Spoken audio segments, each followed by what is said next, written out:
kan nirmaatu isayyuu warra asiraati kaffaluudha isayyuu warra maabaa kennu isayyuu warra iyyeessotaaf arjoomu ta'u waaqayyo beekuudhaaf fuudhetti dabalaan malee warra ofiisaatiin nyaatee mututututu godhee akka booyyetti xaragee lafarraa kaasuun barbaadu waaqayyo.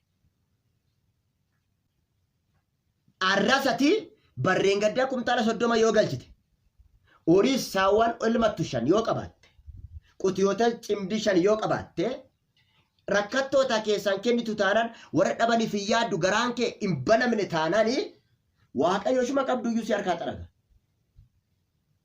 Maaliifi hojii hafuuraatti hojjechaa jirtu waan ta'eef. Badhaadhummaa isa waaqarratti walitti hin qabattu. Badhaadhummaa isa foonii duukaa buute sassatta waan ta'eef kanaafiyyuu namni sassatu moo maalidha?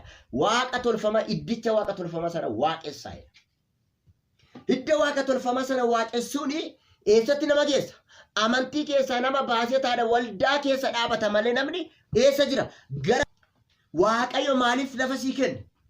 Lafa sii kennuunsaa qotattee akka tati bichaan maatii kee bichaa soortu miti.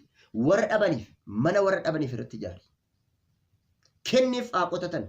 Kenniif ofii kee bichaa irra hin jiraatin. Ofiin jaalatin waaqayyo ofiin jaalanne lubbuusaa biyya lafaa kanaa fuudhee siifisin. Jireenya ofiiti.